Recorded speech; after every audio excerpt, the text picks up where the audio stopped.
Good morning, YouTube. Welcome back. It may be miserable and raining outside, but it's spring in here. Today, I finally got the last of my seed orders. So I wanted to share with you my seed haul for this year. Now, I've gotten things from 3 different places, actually. One is Baker Creek, trusted, tried and true. Another is M.I. Gardner, another standard. And the third one, I had to go special, but we'll get to that. So to start off, we're going to go with the Baker Creek order, and I'm going to show you what I got. Now, some of these I have gotten before, and I just needed more seed. Global onions, again.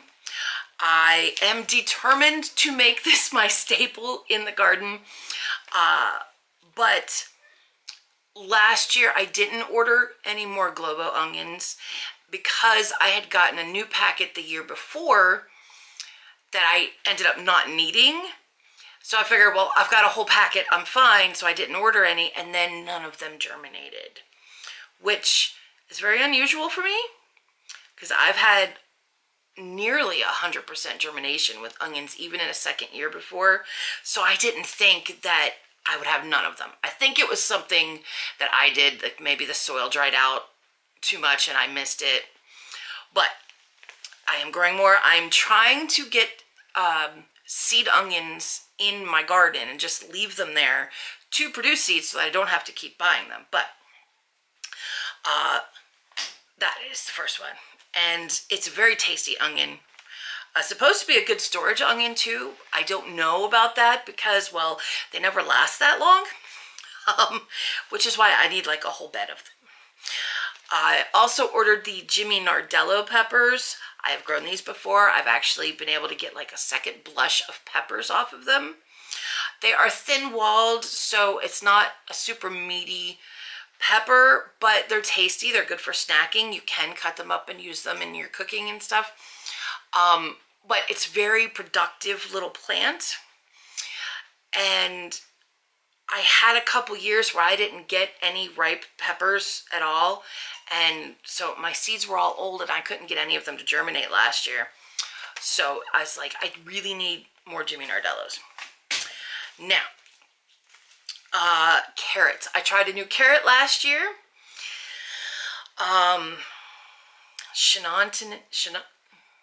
Chantilly red or something. It sounded French.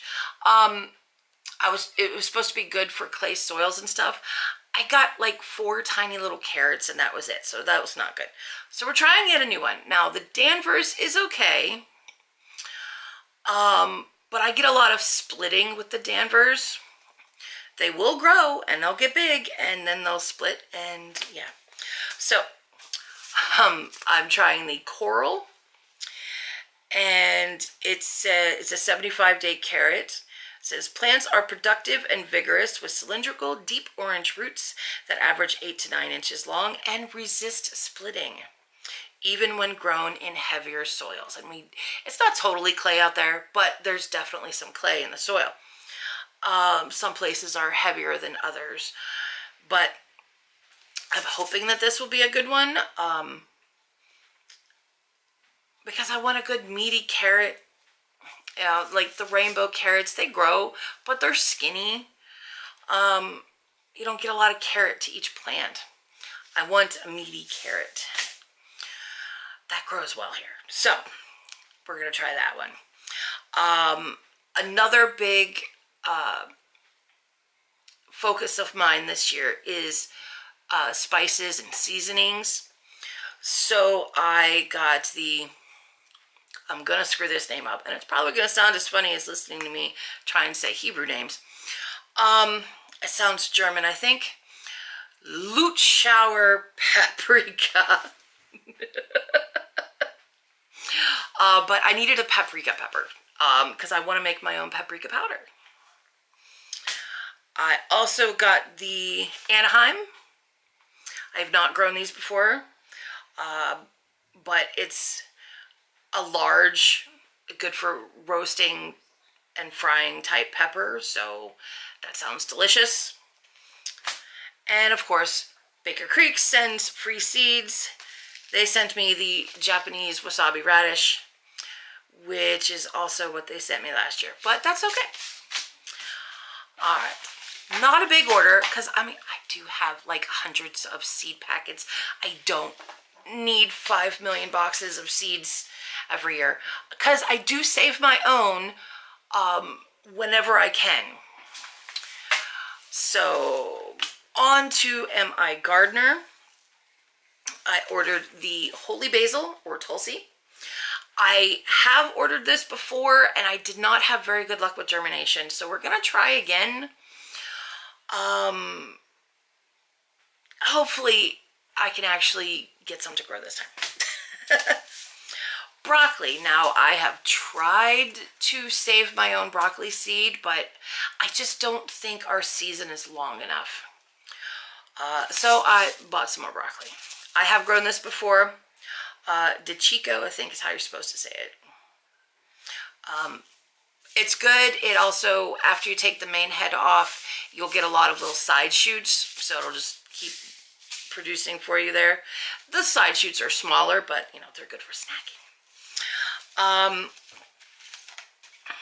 Acorn squash, we actually did like this, but my seeds that I saved, which was a lot of them, kind of had a horrible demise. So, my fault. Gotta watch where you leave your seeds. So, I bought some more of those. Coneflower, I need to grow this, or echinacea. I tried once before to grow the pineapple tomatillo or pineapple ground cherries. The last time I ordered them, it actually said ground cherry. But when I ordered them before, what actually grew was just a green tomatillo. But Jessica Sowards from Roots and Refuge, they love these, and they got them from M.I. Gardener. So hopefully it's the right seed this year. I think it was just a bad year. Also, when I was looking, these just looked really pretty. Now, this is just a drawing. It's not the actual flower, of course. But the candy stripe zinnias look really pretty. So I'm going to try those. And that is all for the M.I. Gardener order. Now, the third order that I made, I had some bad cucumber years. Now, last year, my Siamese cucumbers grew great. Now, those are like, they're actually a big melon. They're great for relish, but that's about it. I haven't really gotten any cucumbers for just putting in a salad or snacking or even making pickles. I can make relish, which is mostly what we use for cucumbers, but I do want some cucumbers for my salad. And I did some research on the most productive cucumbers. And I looked at them. Now, I didn't want a hybrid because I want to be able to save my own seed and keep growing it year after year, which that does cut out a lot of the extra productive ones. But I found this one that had a very long growing season. It would keep producing for a long time. It is resistant to a lot of diseases. I can't remember offhand which ones, if it was like the wilts or the powdery mildew, but it had some resistance to it. It's also never bitter, which is great because sometimes I kind of miss some cucumbers and they get a little old on the vine before I pick them. It's also a large cucumber. I think it was like 12-inch long. It can get. It's also dual purpose, good for slicing and pickles. And it's a massive plant, so it needs trellising. I'm good with that. I've got the space, I've got the trellising. But it is called Tanja. I don't know if that's how you're supposed to say it right or not. T-A-N-J-A cucumbers. Apparently they're very popular over in England, I think it was. They're not hugely popular here, but because of that, I actually had to go to Etsy, so it's just a little baggy. Nothing fancy. I had to go to Etsy to order this one. I am also excited for the expansion in the garden this year. We are going to try to take my tree down. The one that's in the middle of my garden, yeah, we're taking it down. And we're gonna add a couple more beds there. And extending out one of the other beds to be a little bit longer. So, you know, always expanding around here. But it's a very exciting year. I have high hopes. Of course, I always have high hopes at this time of year. And